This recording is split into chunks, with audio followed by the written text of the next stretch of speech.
Earth is home to many creatures. Some may even consider a few of them monsters. But what of those more elusive and hidden creatures? The ones we just can't seem to find. Welcome to Monday Morning Monsters.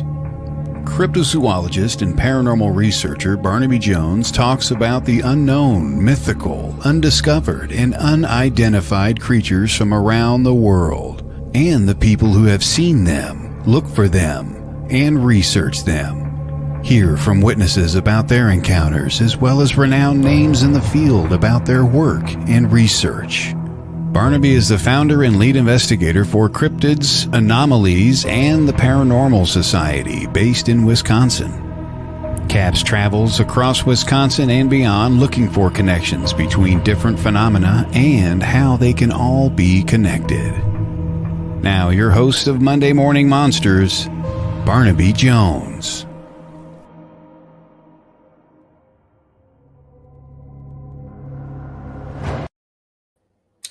Good morning, monsters. How's everybody out there doing today? We have a great show for you today. I want to remind everyone right off the bat, we have a comments section over there. So if you have any comments or questions throughout the show, feel free to leave them there. If I know that Facebook has a privacy thing, so it might not show your name for us.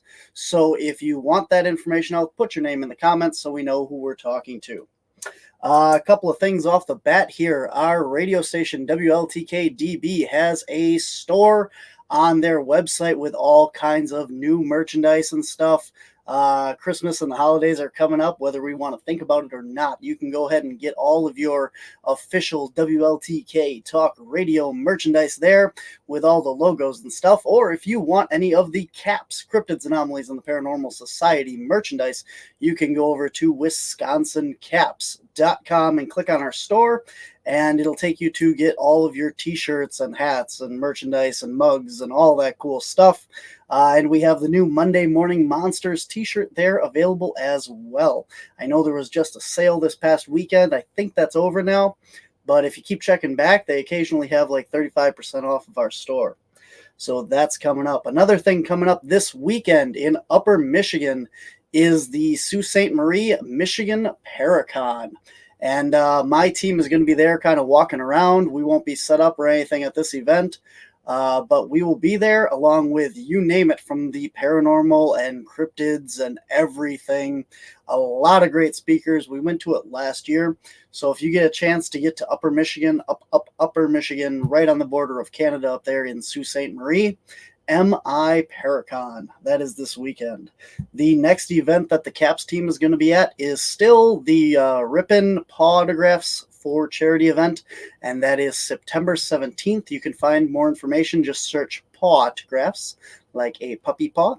It is a charity event, the Humane Societies here in Wisconsin and stuff. You can get all the information on their website.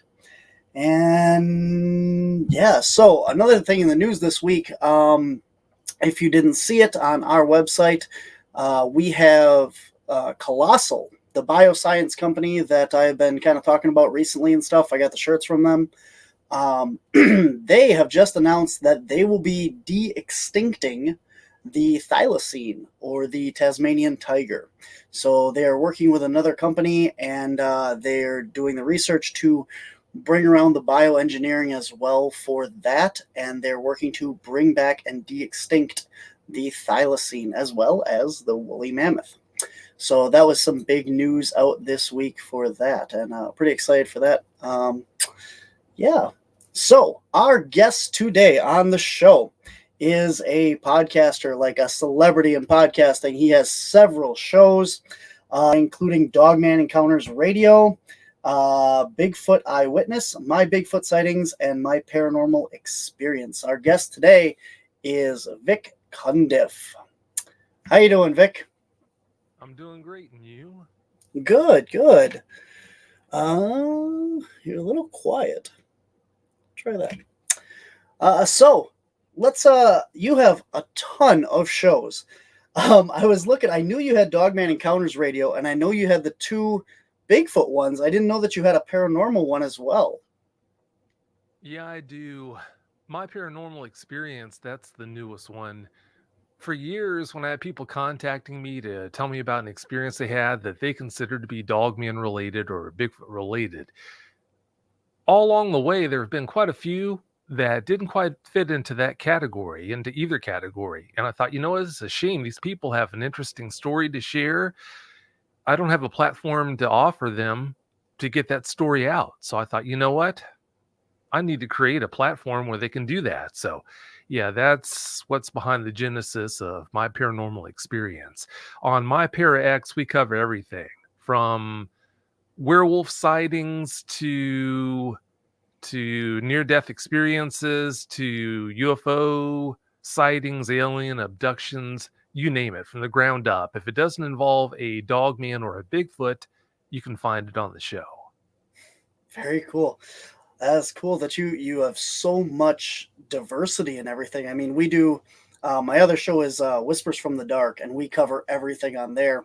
I try and keep this show more cryptids, but yeah, it's amazing how many people contact you with stories and stuff that are just like out of the blue that don't fit the norm, and you have to have some place to have people comfortable to share those stories. So that's awesome. Oh, yeah. Yeah, it is, definitely. Okay, so I invited you on the show today because we have been talking a lot about Bigfoot and stuff, and I wanted to get a couple guests on here. I have Jody Cook coming on next week, who is the founder of the North American Dogman Project and stuff. So I wanted to do a couple episodes here on the Dogman. And you seemed like one of the first people I wanted to reach out to because I'm sure you have heard more stories about the Dogman and werewolf and these creatures than probably anybody, even probably some of the researchers out there. Yeah, I've heard thousands upon thousands of them. I've heard my fair share, but yeah, it's over the years, the more you find out about these guys, the more questions you have. So it's all too easy to think that the longer you're in this, the more of an expert you become. But number one, there are no experts in this. And number two, the longer you are in it, the more you find out you just don't know. That's true. That's true. I found that in my own experience doing research as well. Every answer that you get leads to 10 more questions. That's right. Yeah, you're right. So when for those who don't know, can you tell our listeners a little bit about what Dogman is and what these creatures are that we're talking about? Well, to answer the first question about what a dogman is, that's $1 million question because no one really knows. Of course, you have ideas out there, people who think their ideas are factual, but the truth is no one really knows. The longer you stay in this and speak with an appreciable number of eyewitnesses, it's a given that you're going to float back and forth from one moment being convinced they have to be ethereal beings to the next moment being convinced they have to be flesh and blood. If you think about it, why would a flesh and blood creature, how could a flesh and blood creature follow someone over 100 miles home after they have a sighting? And they drove through several cities to get home. They didn't leave a trail that a dogman could easily follow at all, unless it was an ethereal being. And then on the other hand, if you think about it, why would an ethereal being need to eat rancid roadkill or drink nasty water, stagnant water out of a moss-covered pond? Why would an ethereal being be seen with offspring, dogman pups? So you just bounce back and forth. You talk to so many credible eyewitnesses this week who all of their experiences point towards it having to be a matter of dogmen being ethereal. And then the next week, you talk with tons of credible eyewitnesses who they tell you the particulars of their experiences, and all those particulars point soundly towards dogmen having to be flesh and blood. So, yeah, like I said, you really do bounce back and forth. Can you give us a little bit of a description of what these things are and what some of the people are saying they look like in that? Well, the appellation dog man is not what they are. It's just what they can look like. They don't always look like a dog man, quote unquote dog man. But in some cases, they do walk upright bipedally. And when you think about it, what else walks bipedally other than ostriches, of course? What else walks bipedally is obviously a mammal or has mammalian traits. So people see that, and that's where that name Dogman came from. Dog style head, man type body, I guess somewhat man like. But yeah, that's where that name came from. And some people get in a tiff. Some people have thought that I came up with that name. Well, no, I didn't. That was around long before I decided to get into this and try to help eyewitnesses. But yeah, that name, again, is not what they are. It's just a moniker to describe how they look. Now, as far as how they look would go, there are two main categories, at least I call them categories. You've got what I call canine type dogmen. Canine type dogmen, they have digitigrade style back legs with hocks and stifle joints instead of ankles and knees the way we have. So, yeah, they have hocks and stifle joints. They can walk upright bipedally, but they spend a lot of their time quadrupedally down on all fours. Their appearance can vary within that whole canine type dogman category, from looking as unassuming as a timber wolf that can stand up onto its back legs when it wants to, all the way to something as monstrous as the worst werewolf out of the worst nightmare you've ever had. Now, on the other side of the fence, you've got what are called type 3s by a lot of people. Now, there's a big argument on whether type 3s are dogmen or not, quote unquote dogmen.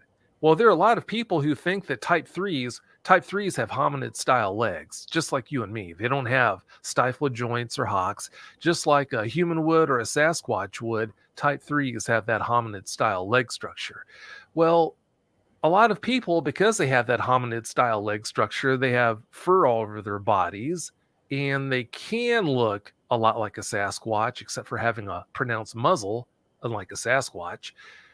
They see those anatomical features and say, okay, this must be a kind of Sasquatch, so it's a type 3 Sasquatch, when in fact, if you look closer at their anatomical features, the fact they have claws, which is a disqualifying anatomical feature for an ape, which almost everyone believes Sasquatch has to be a kind of ape, that right there points soundly towards the fact that they can't be a kind of ape. And then also, if you look at their teeth, in a type 3's mouth, every tooth is sharp.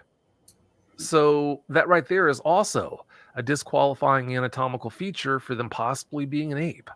So, yeah, I don't know what a type 3 is. Call them dogmen if you want to. Call them Sasquatch if you want to. But they're clearly not a canid. They don't have digitigrade style legs like a true canid would. So they can't be a canid. You look at the anatomical features I just mentioned that disqualify them from possibly being an ape. They can't be a Sasquatch. So call them what you want to call them. Type 3 dogman, type 3 Sasquatch. I can't tell you what they definitely are. All I can do is tell you what they definitely aren't.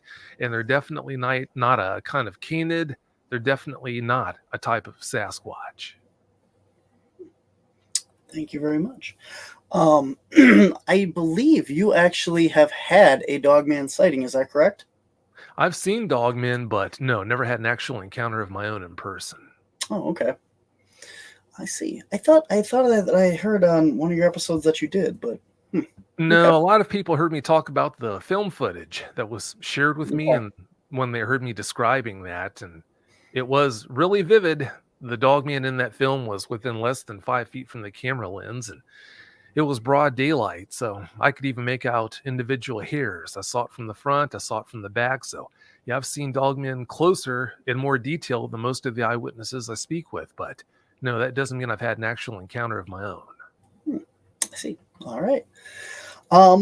Yeah, that's really interesting, that you got to see the footage. Like a lot of people that are out there, like, so basically I'm from Wisconsin. So I'm home of, the Beast of Bray Road. And we have gone down several times to investigate that area. I've actually done an investigation with my team at Lee Hampel's property. I believe that you're familiar with that. You just had, what's her name on the show, and she got the video on that property on the last episode, I think, that just came out this week. Donna Wells Fink. Yeah, that wasn't this past week. That was the week before. Yep, there you go. Well, I'm a week behind. I haven't listened to anything this week yet. That's all But right. yeah, we actually got a chance to go down there, and we've investigated that property and Bray Road quite a bit. Lee's a great guy for anybody listening as well. He's been featured on, Expedition X with Josh Gates and several other um, TV shows about Dogman and stuff. But and then you have, the Michigan Dogman, a lot of the reports up there. But these things have been seen not only just around here, but all over the world. So when you're getting these reports and stuff, can you talk a little bit about like where all you've gotten these reports from? Have you gotten them from other countries and stuff like that? Oh yeah, yeah. I've had encounters come in from every continent in the world except for Antarctica. So yeah, they're all over. You have so many people out there who think that if you're not in Wisconsin, if you're not in Michigan, you don't have to worry about having a dogman encounter. But no, that couldn't be further from the truth. They're all over. These guys are seen in California. You name the state, and they're there. It's funny. About 6, 7 years ago, there was a guy in Rhode Island who contacted me, and he was interested in dogmen and whatnot. Well, he was kind of thumbing his nose at me that he had this idea in his head that, okay, well, haha, I'm in Rhode Island. I don't have to worry about having a dogman encounter. So I decided to send him a link to this article about this dogman that had been seen so many times in this particular spot in Rhode Island. The locals actually gave it a name just to kind of let the wind out of his sails. But yeah, they're all over. They're all over the place. Well, that was very nice of you to put him in his place like that. Yeah, I think a lot of these creatures, like when I do conferences and stuff, I'm really surprised at how many people you say like, well, I'm looking for Bigfoot in Wisconsin, and they're like, oh, he's in Wisconsin now. Like it's just a singular entity. And a lot of people don't realize that these creatures are species or something of that nature. And I think it's important to point out that, like Dogman isn't just Wisconsin, and these things aren't something new. These things have been seen throughout history, going all the way back, Do you know like when some of your older reports have come in, like what's the oldest report that you've taken? The oldest report, well, I'll talk with people who they had their encounter 20 years ago. And it's unfortunate. What I do is it's easy to think that hosting dogman encounters is what I do. Well, that's one of the things I happen to do, but the main thing that got me into this was helping eyewitnesses, dogman eyewitnesses, come to terms with their encounters. That's what I really do. That's why I got into this. I don't moonlight doing this. I'm not a CPA. I'm not an accountant that happens to do this as a side hustle. No, this is what I do, helping dogman eyewitnesses. So, yeah, I mean, you'll talk with someone who saw one 20 years ago, or even a longer time than that ago. I had an eyewitness on recently, Mary. She had her encounter 46 years ago. I think she probably is the eyewitness who had her encounter the longest time ago that I can recall. I can't think of any eyewitness who had their encounter before her that I've actually spoken with. But nonetheless, back to the point, you'll talk with so many eyewitnesses who have these encounters such a long time ago, and because they don't see those encounters accurately for how they really happened, since they had those encounters until now, the time when they speak with you, they couldn't sleep properly, they couldn't eat properly. And then you just basically point a few things out to them. Look, if that dogman wanted you, it would have done whatever it wanted to you. And it did do what it wanted to do to you. It let you go. It never harmed a single hair in your head. But it was 10 plus feet tall, and it had these blacker than black 6-inch long talons on the tips of his fingers. And I was within grabbing distance. Or exactly. That hammers home the point even more. He had you dead to rights. You were in the woods. You're in a national forest, 2 miles in to your hike. No one else was around. That dogman could have done anything it wanted to do to you, and it did do what it wanted to do to you. It let you go without a single hair being harmed on your head.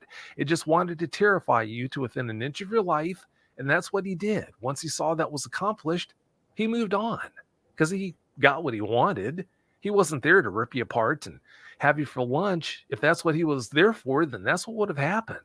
So that's basically in a nutshell what I do. That's very admirable. That's really good that that people have that outlet. Like I think anybody that's interested in the topic has probably heard of, your show, and, for them to be able to find it, like when you search Dogman and Dogman encounters or any of that kind of stuff, like it leads you to your show and to similar outlets and stuff like that. And that's very important, that people can have somebody that is readily available to talk to. So thank you for what you do. You're welcome. So when you're listening to all of these encounters and stories and everything, have you noticed, because like I said earlier, you've probably heard more stories and stuff than half the researchers out there, because you have such a broad platform to listen to these and stuff. What similarities, what patterns, if any, have you kind of come up with? I know, like, I've listened to a bunch of your episodes, and there's a couple things that have stood out to me, and I'll tell you, but I want to get your impression first, as far as, like, have you noticed any similarities or patterns of behavior or locations and stuff like that? Oh, definitely. Yeah, speaking with thousands upon thousands of eyewitnesses, it's become perfectly clear to me that a repeating pattern is these guys, they know how to push our buttons. They know, okay, if I do this, this is really going to get a rise out of him or her. If I do this, that's going to really put them over the top. Okay, this guy, he doesn't seem to be responding all that much to what I'm doing. But if I do this, I know that's really going to push him over the edge. These guys, they really know how to push our buttons. And time after time after time, like the aforementioned example, a dog man, a 10 plus foot tall dog man has somebody dead to rights in the middle of a national forest where no one else is around. It can do whatever it wants to do to that person, to that guy. Does it ever harm him? No, it doesn't. Now, I'm never going to say the dogmen are safe to be around. That's a mistake a lot of people make when they listen to me talk, when I talk with eyewitnesses and try to help them come to terms with their encounters. But you have to realize I'm talking with an eyewitness who was caught, again, dead to rights. The dogman they encountered that shook them up so much, it could have ripped them apart if it wanted to. It could have done anything. But it never even harmed a single hair in their head. When they listen to me talk with those eyewitnesses, and I treat it on a case-by-case basis, but that really is the repeating theme. These guys will have eyewitnesses dead to rights. The person's convinced they're about to be ripped apart, eviscerated, but they're allowed to let go. They're allowed to go, I should say, because that's not what the dogman they encountered wanted in the first place. Now, yeah, you're going to have deviant examples, just like you're going to have deviant humans, horses, dogs that'll bite you as soon as they see you. Any species out there, you're going to have deviant examples. I'm never going to say that dogmen are by nature always safe to be around, because, yeah, you will have even dogmen that aren't deviant, that got up on the wrong side of the log that morning, and maybe they're dangerous to be around today. So you never know. But the repeating pattern I see time after time, Barnaby, is these guys will have eyewitnesses dead to rights. Thousands upon thousands of cases of talking with eyewitnesses who are caught dead to rights, but they're allowed to go without any harm. Now, over the years I've been doing this, I spoke with my first eyewitness in 2007, and that was a pretty disturbing encounter there that he had. But anyway, ever since I've been doing this, since 2007, I get asked from time to time, okay, how many attacks have you ever spoken with anyone about? Well, the grand total of credible eyewitnesses who I've ever heard mention being attacked by the dogman or dogmen they encountered is 6 or 7. That's the grand total. 6 or 7 attacks. Well, that's going to make you reel. Wow, 6 or 7 dogman attacks. That's horrible. It's going to make you jump. It's going to make you reel. But if you look at it in the big picture, if you spoke with thousands upon thousands of people who have had interactions with horses, and then you polled all those people, okay, how many of you were actually attacked by the horse or horses you interacted with? You know darn well that hundreds of them, hundreds would tell you, yeah, I was attacked by the horse or a horse I interacted with. I was kicked, I was bitten, I was stomped, I was run into, run over. It's a fact. Okay, swap out horses with camels, with pigs, with goats, dogs, house cats even. It's always going to be the same. You're going to have hundreds upon hundreds of those people if you just pull thousands upon thousands of them who are going to say, yeah, I was attacked. Okay, if that number with dogmen is a paltry 6 or 7, What does that tell us? That tells us the dogmen show a remarkable amount of restraint when they do encounter people.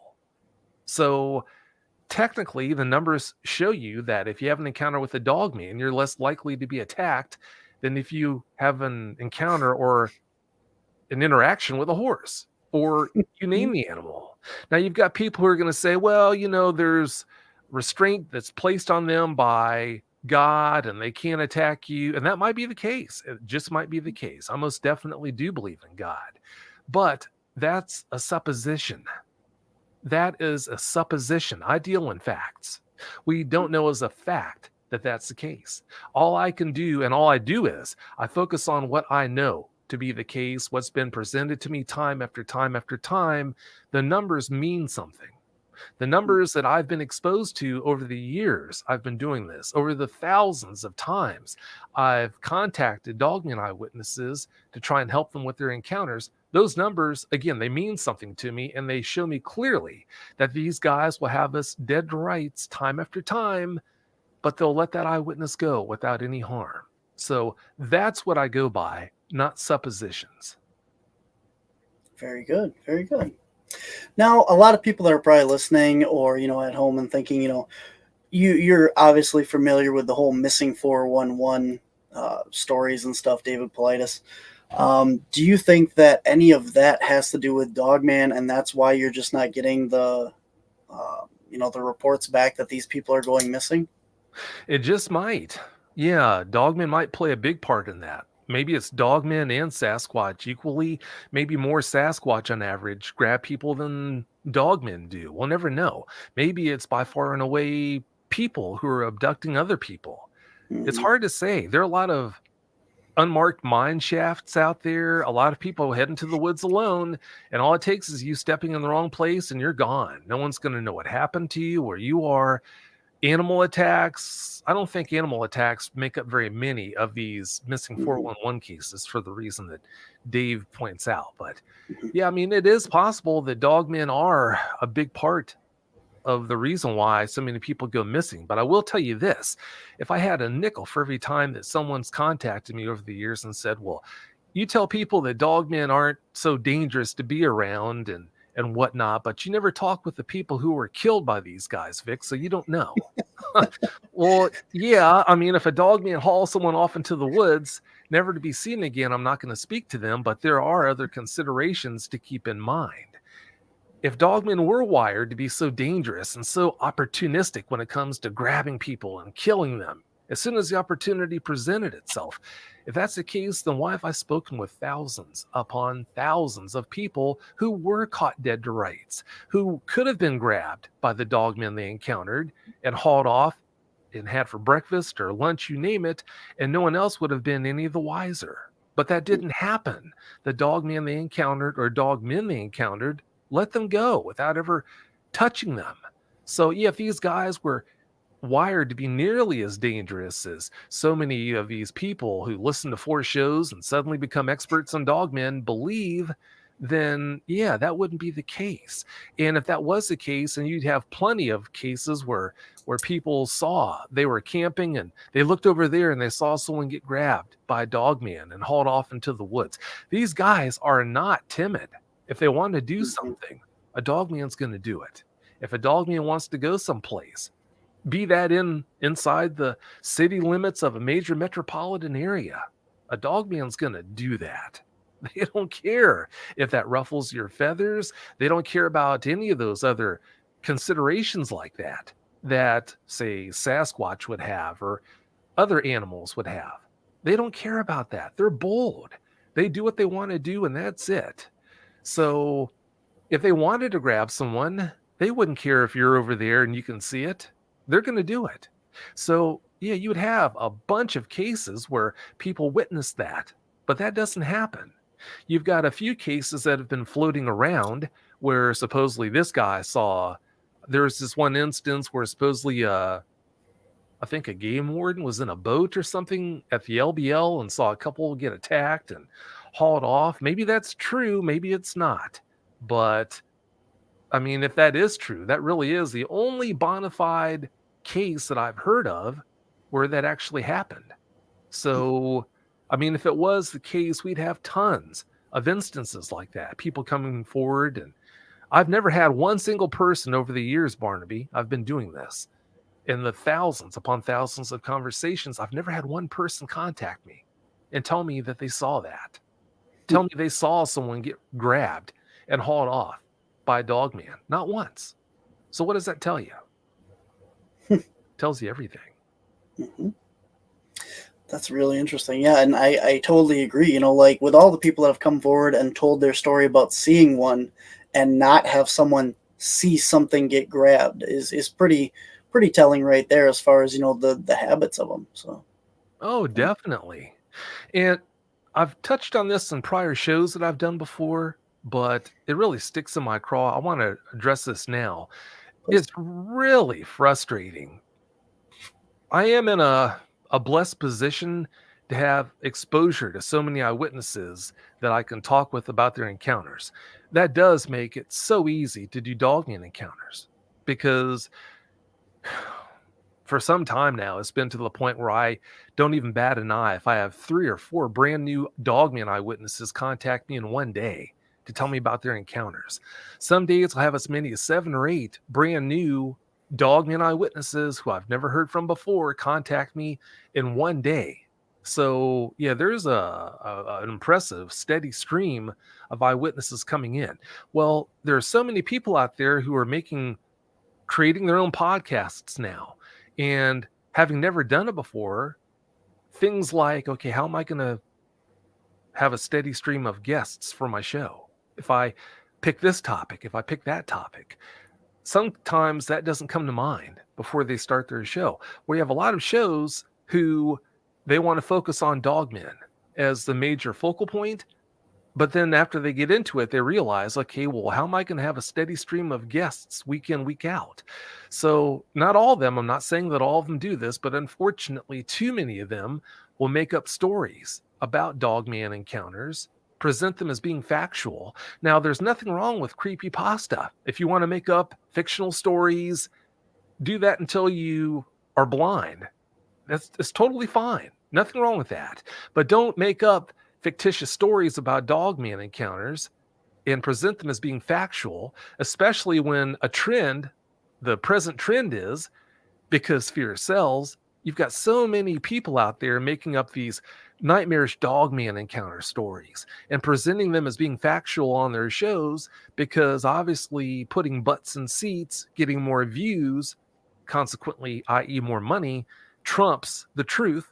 So why not do that? Well, yeah, they do this.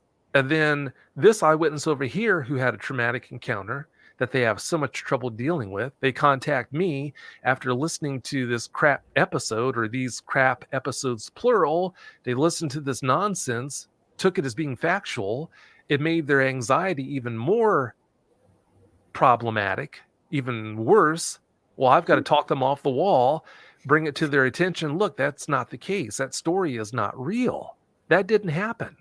So, yeah, I mean, it's easy to think that it's no big deal to make up these fictitious stories and to present them as being real, but there is fallout from doing that. And I mean, I'm picking up the pieces from that all the time, and I really don't appreciate it. So, I mean, you are negatively affecting more people than you're ever going to know when you do that sort of thing. So, yeah, that's why I get on my soapbox so much when it comes to things like that. It's just really unfortunate. I totally agree. And that is absolutely understandable. Like you said, that these people are hearing all these horrible stories of what might have happened to them. And that's making everything, their encounter even worse. Because now these people see something out in the woods and they already don't want to go back in the woods possibly because of that. And now they hear these other stories of, oh, this happened or that happened. And now they really are never going back in the woods. So definitely I see it from your point of view. From the other point, though, of, what stuff like I do myself and research and go out there and try and do legitimate work with these creatures and bring, them to the forefront for people to know that they do exist and stuff.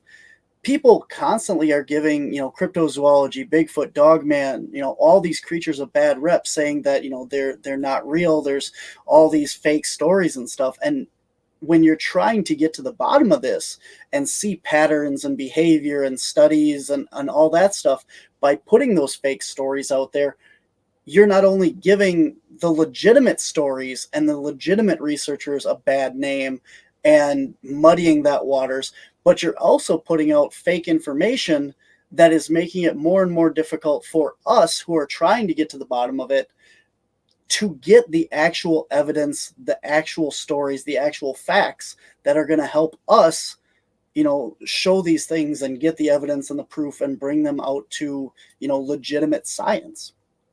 Oh, definitely. Yeah, that's really well said. That's how it is. It's really unfortunate. Here's a perfect example along what I was just talking about when it comes to these people who make up these creepypasta stories and present them as being factual. That trend towards face-eating dogman stories and all these other killer dogman stories lately, that trend, the most recent example I can think of where someone actually contacted me and tried to claim that they had been attacked by a dogman is a perfect example.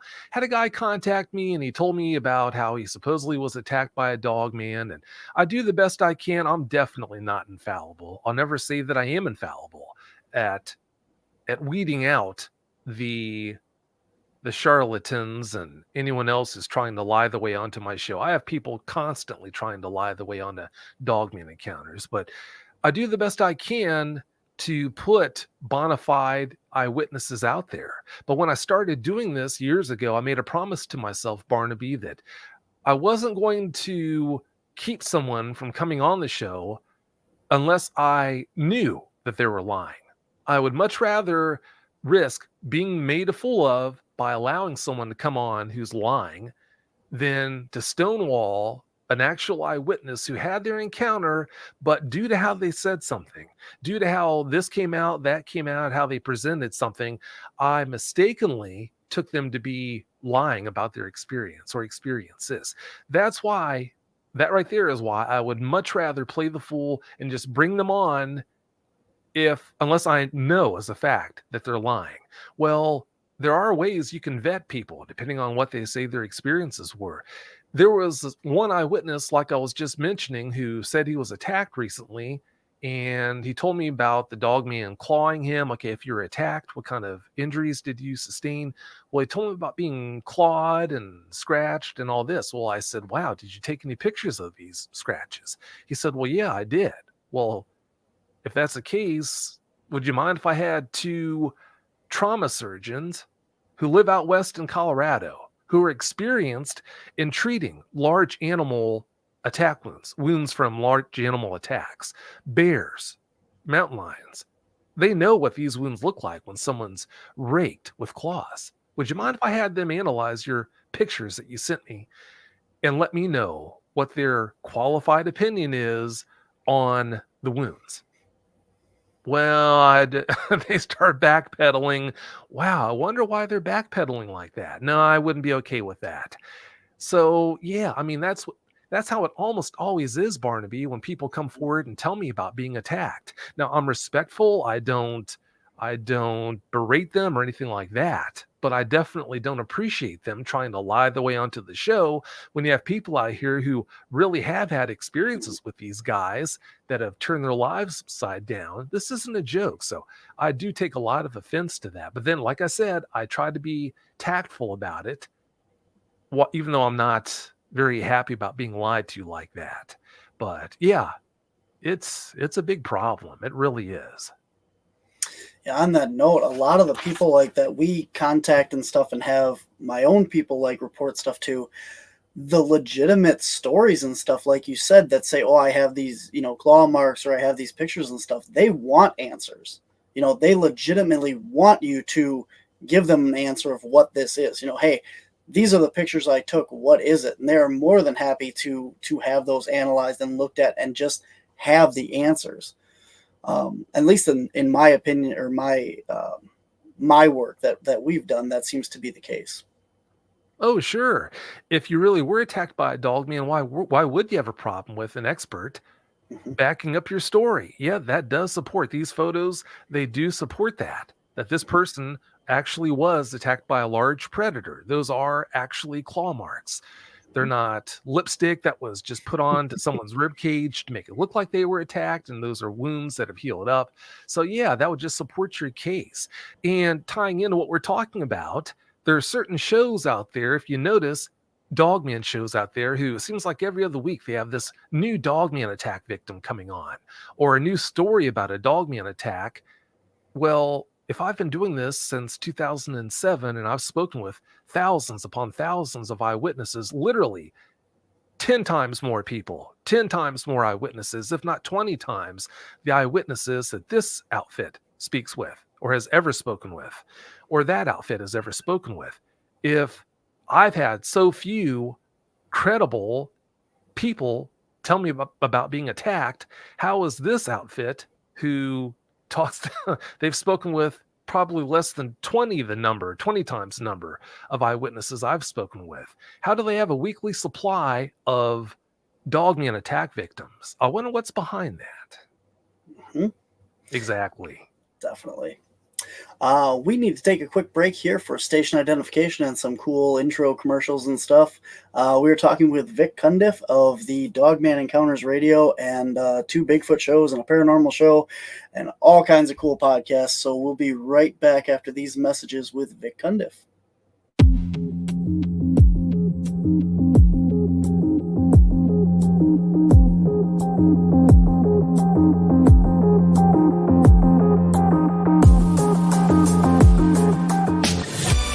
Want to see your video here? Sponsor WLTK-DB Talk Radio and watch us make that happen.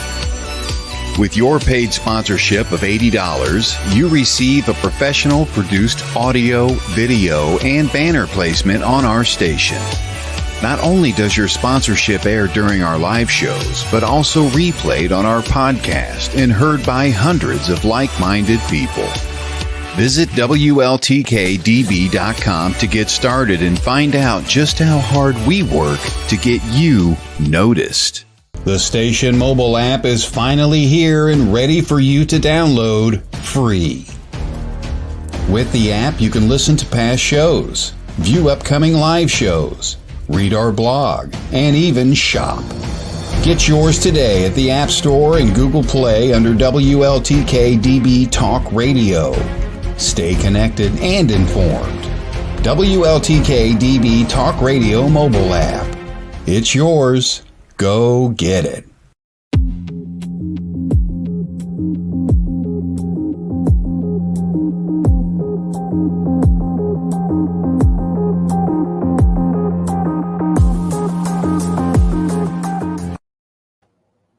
And we're back here.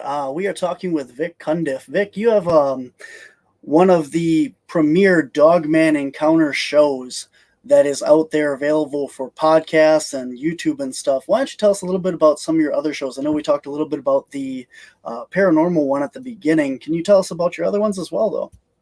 I sure can. I've had Bigfoot Eyewitness Radio for years. And the format for Bigfoot Eyewitness Radio is set up so that the eyewitness comes on and they talk about their Bigfoot encounter or encounters right off the top. And then after they share any Bigfoot related experiences that they've had, then I come in and I actually interview them to ask them about their experience or experiences and some other questions about themselves.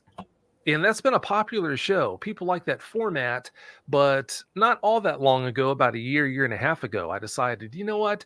I want to release a different kind of Bigfoot show, one that's never been done before, where it's 100% content. It's nothing but the eyewitness, Bigfoot encounter experiencer after Bigfoot experiencer coming on, sharing their experiences. There are no questions from me. There's no back and forth. It's just story after story after story. That show's called My Bigfoot Sighting, and the response has been really positive from that. I think there are 58 episodes in the books for My Bigfoot Sighting, but yeah, I think that's really going to blow past the success that Bigfoot Eyewitness Radio has had. Now, the show we talked about earlier at the top of the show, My Paranormal Experience, that I think that's on episode 37 now. It's only been around for about half a year. But like I said earlier, we talk about everything and anything in the paranormal field that doesn't involve dogmen or Sasquatch. I've had guests on talking about seeing gargoyles, skinwalker experiencers, people talking about near-death experiences, like I said, alien abductions, demonic possessions and experiences. Yeah, from the ground up, you name it. And it's been on the show. Even had one woman come on and she talked about this werewolf experience that she had. She saw a man transform, or apparently she saw a man transform into a werewolf. So it really is from the ground up. Wow. That was one of my questions I was going to ask you when we're talking about like some of the commonalities and stuff that you've seen with all the witnesses and stuff of the dogmen. How many stories have you actually heard of the transformation, the lycanthropy of changing from man to beast? Well, dogmen look the way they do 24/7, 365. If you see a man transform into the form of a beast, then that's not a dogman, that's a werewolf. And over the years, there have been like maybe 3 or 4 seemingly credible eyewitnesses who have contacted me about their experience where they saw someone transform into a werewolf. But yeah, they've been really few and far between. There was one poor lady who contacted me about 4 or 5 years ago, and she told me about being taken. I guess she met some guy. I think it was like a blind date or something like that, and she went to his house. And he had this big ritzy house up on this hill that was kind of isolated, and he invited her in, and they went in, and he was pouring a drink for her, and he left the room. And when he did, it was clear to her that he was going to be gone for a while. I think this is just what happened. Well, she started looking around his house. Well, she came to a doorway that led down into the basement. Something caught her eye down there. So she headed down the stairs and was looking around. And she said that there were these doors, these reinforced doors with small windows in them. Well, she looked through one of the windows and it was a room, a concrete room that had nothing in it except blood splotches on the floor and on the walls and everything like that. I can't remember if she said that she saw claw marks or something like that in the walls, but yeah, she talked about later on going back upstairs and she was in the room wherever this guy had left her. But I guess she got there right before he came back in. Well, when he came back in, she noticed there was a picture up on the wall of a werewolf or something like that, someone transforming into a werewolf. Well, she started poking fun at this picture, how silly it was. And when she did that, that upset him. And when he got upset, she told me about how he started to actually transform into a werewolf. And in mid-transformation, she took off running and ran out of the house, and she got away. I can't remember what the rest of the story was all about, but she said she got away. Is that a real story? I don't know, but the way she told it seemed very credible. So you never know. Maybe it is a factual story, but stories like that, when you hear stories like that, people who have had experiences, if she did have an experience like that, she should have a platform to be able to get that story out. So it's for reasons like that. That's a perfect example of why I created my paranormal experience. Yeah, and as you're telling that, I'm thinking, like this sounds like something out of a horror movie or something, like this can't be real. And what if it is? Like these people that are having these truly unique, bizarre, out of a horror movie experience. And, I'm sitting here going, well, that can't be true. And that's exactly why people are afraid to come out and tell their stories. What if it is true? What if stuff like this is happening all the time and people are obviously just too afraid of the ridicule of being called a liar, being called crazy, and they don't tell these stories. You hear like all these, old books like, Frankenstein and Dracula and all these, old horror movies and stuff and novels and stuff.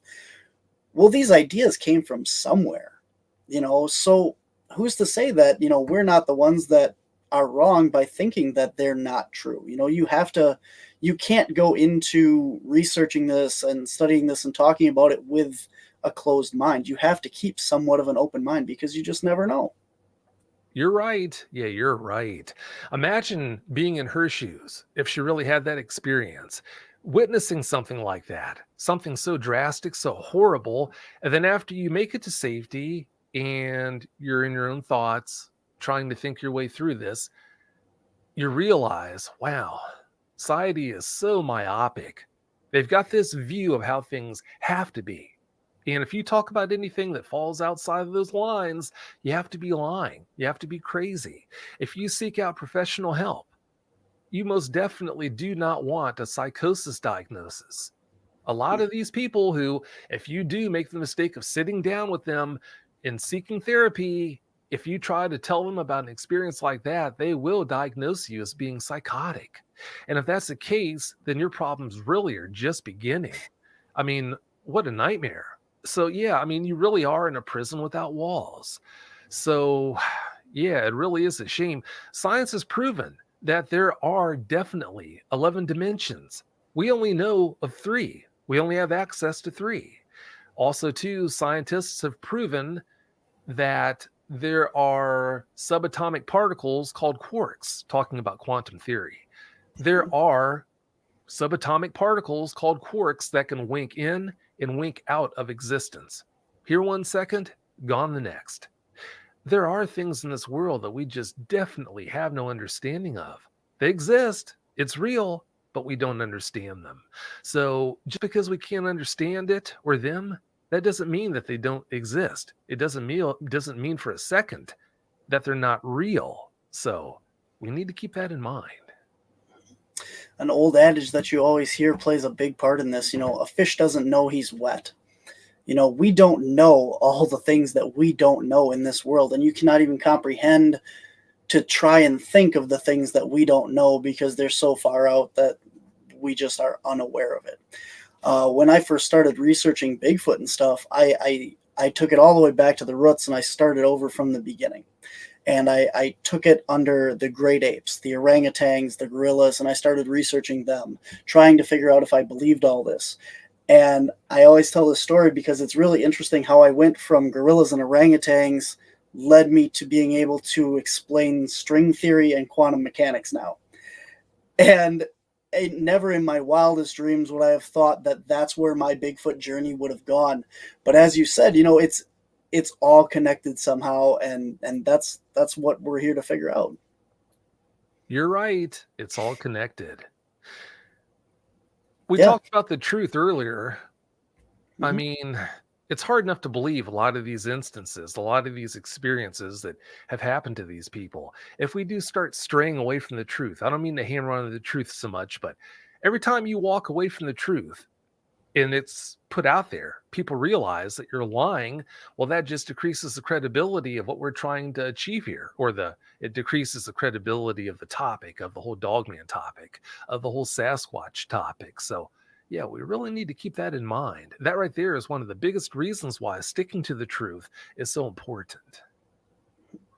I don't know. I'm sure you're aware of recently I think it's like a month or so ago, the Coyote Pearson thing with the gorilla skull, and how fast that spread across the internet of, oh, it's a Bigfoot, no, it's not, and how fast that got squashed by legitimate researchers that looked up the data, found the skull for sale on like replica sites and all that stuff. It just shows how, if you have real evidence, how fast it can spread, and at the same time, how fast people that are in the know can put it right.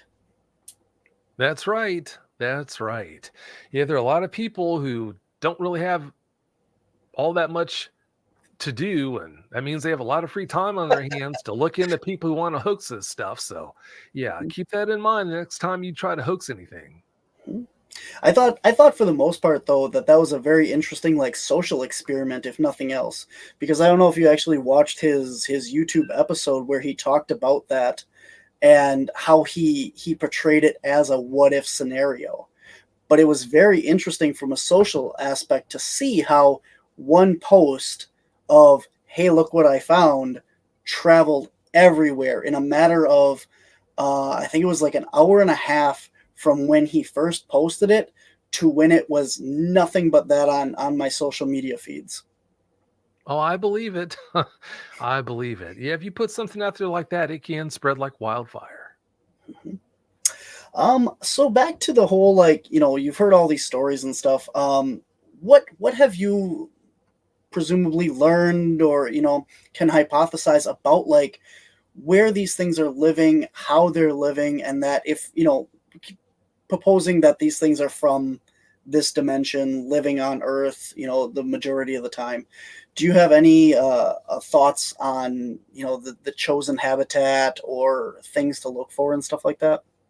Well, I get asked that a lot. Do I have a dogman here where I live? Someone in Vermont asking me, I live in Vermont. Do we have dogmen here? But then that's when you try to curb your laughter. You have more dogmen in Vermont than you can shake a stick at. But I tell them that if you have a woods that has a healthy population of deer and a steady supply of moving water, there's a good possibility at some time of the year or some times out of the year that you have a dogman population there, or at least one dogman. If you have a forest nearby that's got moving water, a steady supply of moving water, a healthy population of deer, and a healthy population of coyotes, then the odds of you having dogmen there, at least at some time, is even higher. If you have bobcats, coyotes, and deer, that's just the sign right there of a supremely healthy ecosystem. Then the odds of having dogmen around are even higher yet. So, yeah, I don't think it takes all that much to support them. They are obligate carnivores. There are people out there who will tell you that they've seen them eating apples and eating bananas and all this stuff, but their teeth do not point towards that being the case. They have teeth that scream, hey, I'm an obligate carnivore. That's what I do. I eat meat. With that in mind, they won't be able to subsist on things that would allow a Sasquatch or a Sasquatch plural to subsist. The Sasquatch, they can eat meat, they can get by in the hard times on vegetation if they don't have meat. So, well, I guess they actually prefer vegetation and vegetables and fruits and things like that. And then in the hard times, I should say in the wintertime, when those things aren't available, they'll just eat meat and live on meat. But dogmen, they can't do that.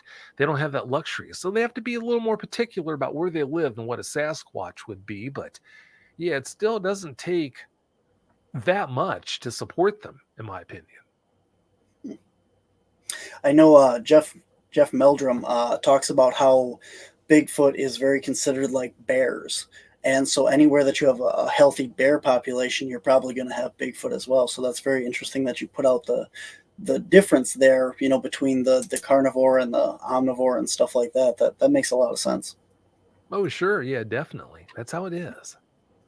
So I noticed I was listening to a bunch of your episodes and stuff, and a couple of the things that I found really stood out to me.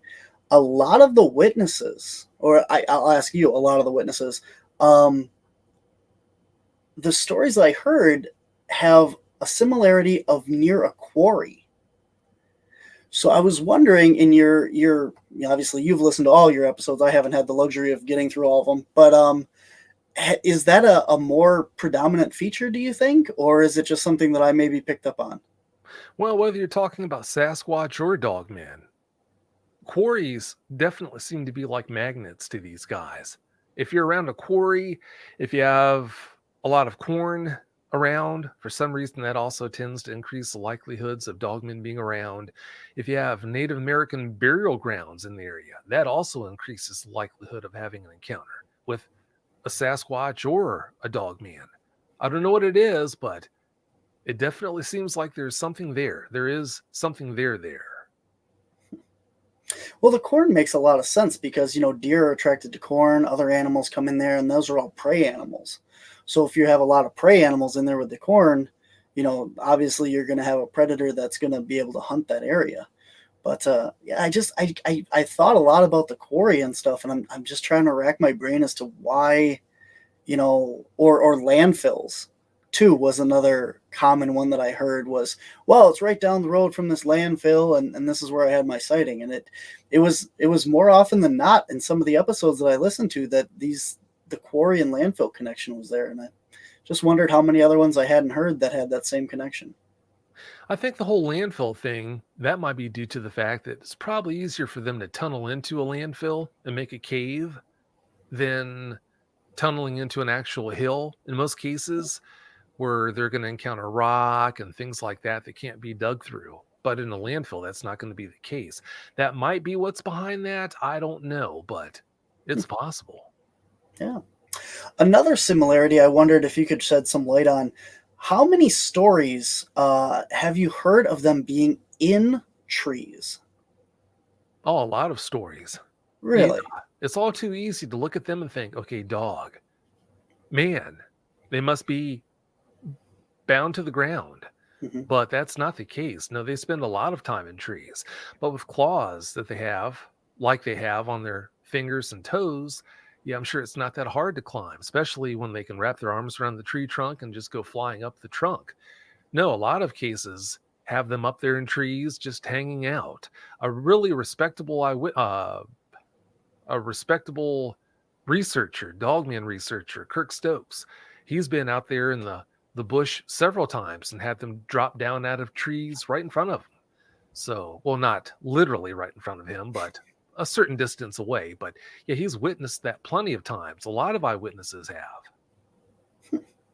That's really interesting. Like I personally never would have thought that, like they'd be up in trees. But then, like I said, as I was listening to a lot of the episodes, it seemed like these people are hearing something up in the tree growling at them, or it like you said, drops down out of a tree or something. And it's like, I never even thought of that as consideration. I know like a lot of the Bigfoot stories you hear, at least a lot of the younger ones are up in trees, and there's been pictures of Bigfoots up in trees and that, and even some of the larger adult Sasquatch have been seen in trees. But I hadn't heard that many stories of Dogman being in trees.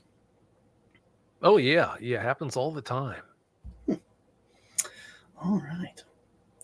Well, we're at our hour mark here, and I want to thank you for being on the show. And I also honestly want to thank you for the work that you do, being able to, help these people and have the outlet to tell their story. And, like I said, back to the story of the lady in the house there, people that, if that is a real story, and who's to say if it is or isn't, she was there, not us. But to be able to tell that story and be comfortable and have that outlet, it's really good work that you do. And I appreciate that you are out there doing that for the people that have these encounters. Well, thanks for saying that, but no, I just feel so blessed, so lucky to be in a position to be able to do that. So yeah, I wouldn't have it any other way. That's awesome, man. Again, tell everyone all of your shows and where they can find you and get a hold of you, where they can send you their reports and all that information for us, please. Sure, thanks. Dogman Encounters, just like my 3 other shows, all of my shows can be found on your favorite podcast app. Dogman Encounters is my main focus. If you've had a Dogman encounter that you need help with, or you'd like to come on Dogman Encounters and share your experience with the with the listeners, then yeah, please go to dogmanencounters.com and submit a report.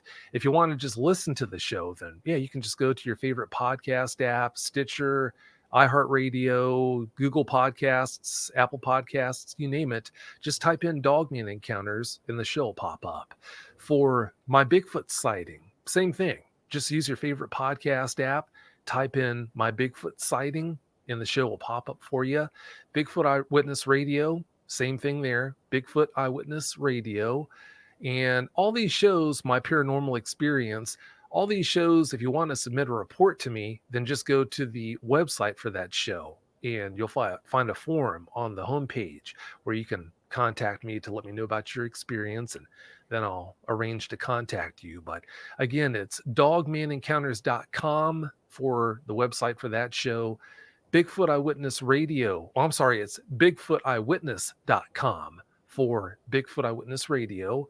And then for my Bigfoot sighting, it is mybigfootsighting.com. And then for my paranormal experience, it's myparaex.com.